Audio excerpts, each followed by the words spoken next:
221162. Baiklah, kami di sini akan menjelaskan tentang geologi fisik dan beberapa pertanyaan yang telah disediakan oleh Mbak Irvani. Dan berikut teman-teman saya. Perkenalkan, nama saya Stephen Aryadi Natal Sidoruk dengan NIM 10322111067. Nama saya Sekar dengan NIM 10322111066.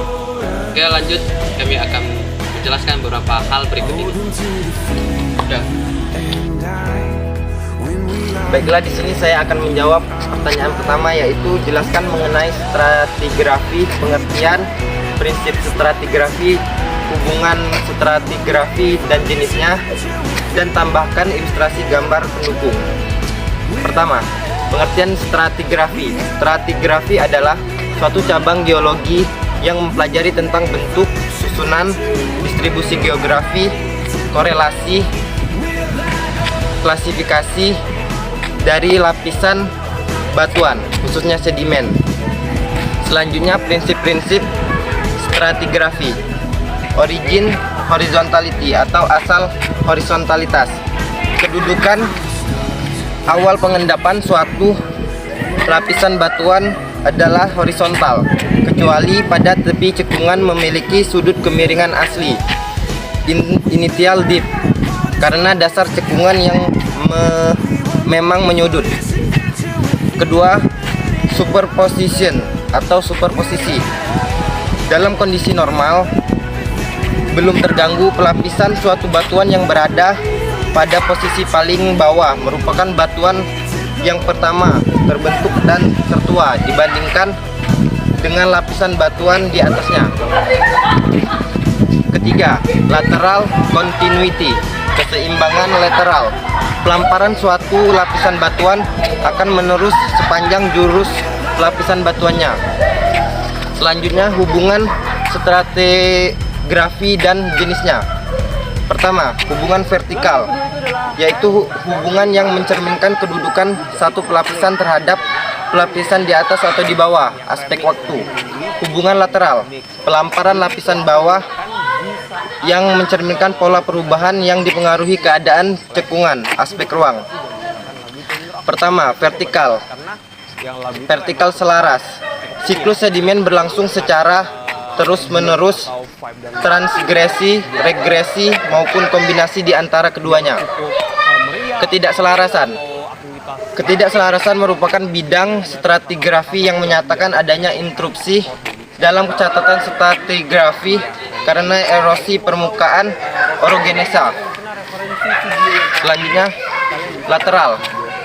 Fasies merupakan kesamaan endapan yang dipandang dari aspek fisika, kimia, biologi dalam satu kesamaan waktu. Sandigrafi Indonesia. Diastem. Diastem merupakan ketidakmenerusan dalam sedimentasi akibat erosi di bawah permukaan atau karena non-deposi. Di sini saya akan menjawab pertanyaan nomor 2. Jelaskan mengenai paleontologi, pengertian, fosil, sejarah kemunculan, fosil penunjuk umur geologi. Paleontologi adalah ilmu yang mempelajari tentang fosil makhluk hidup pada zaman lampau. Fosil adalah sisa-sisa makhluk hidup yang sudah membatu dan tersimpan dalam lapisan bumi selama ribuan tahun atau bahkan jutaan tahun. Fosil yang dimaksud dapat berasal dari manusia, hewan, atau tumbuhan yang berupa tulang belulang. Fosil mempunyai nilai yang sangat penting dalam mempelajari evolusi dan stratigrafi atau ilmu menelaah tentang lapisan batuan. Fosil memberikan bukti yang sangat penting untuk mendukung berbagai teori kehidupan pada masa lalu. Nilai utama fosil terletak pada fungsinya sebagai rekaman yang tidak diragukan lagi. Awal munculnya peninggalan fosil manusia purba di Indonesia adalah ditemukannya fosil manusia purba, yaitu Meganthropus paleojapanicus, yang ditemukan oleh seorang arkeologi yang bernama Van Coneuwel di daerah Singiran, pinggir Sungai Bengawan, Solo pada tahun 1936. Umur relatif ialah umur yang ditentukan berdasarkan posisi batuan atau fosil terhadap posisi batuan atau fosil di sekitarnya. Baiklah, saya akan menjawab pertanyaan nomor 3. Jelaskan mengenai umur geologi, metode penentuan umur batuan, dan penanda peristiwa geologi atau kejadian alam dalam pengelompokan kurun masa dan juga zaman dalam tabel umur geologi. Geologi adalah suatu bidang ilmu pengetahuan kebumian yang mempelajari segala sesuatu mengenai planet bumi beserta isinya yang pernah ada. Pada dasarnya, bumi secara konstan berubah dan tidak ada satupun yang terdapat di atas permukaan bumi yang terdapat secara permanen. Batuan yang berada di atas bukit mungkin dahulunya berasal dari bawah laut. Oleh karena itu, untuk mempelajari bumi juga menjadi hal yang sangat penting. Catatan waktu biasanya disimpan dalam suatu penanggalan ataupun kalender yang pengukurannya didasarkan atas peredaran bumi di dalam semesta. Sekali lagi, bumi berputar pada pusatnya itu disebut dengan satu hari. Jika bumi berputar pada matahari itu disebut dengan juga 1 tahun. Yang kedua itu skala waktu geologi pada masa relatif.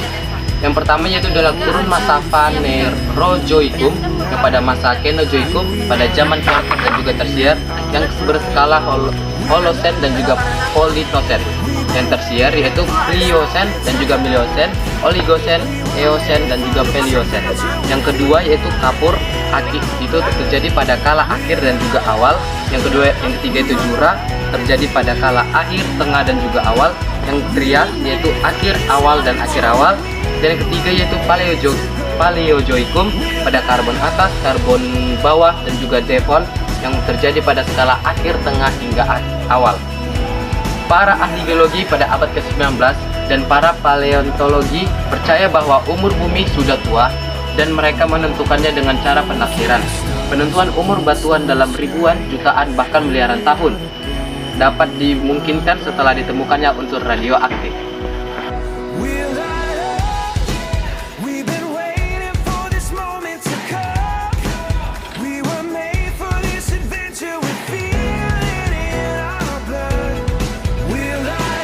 Sekian dan terima kasih.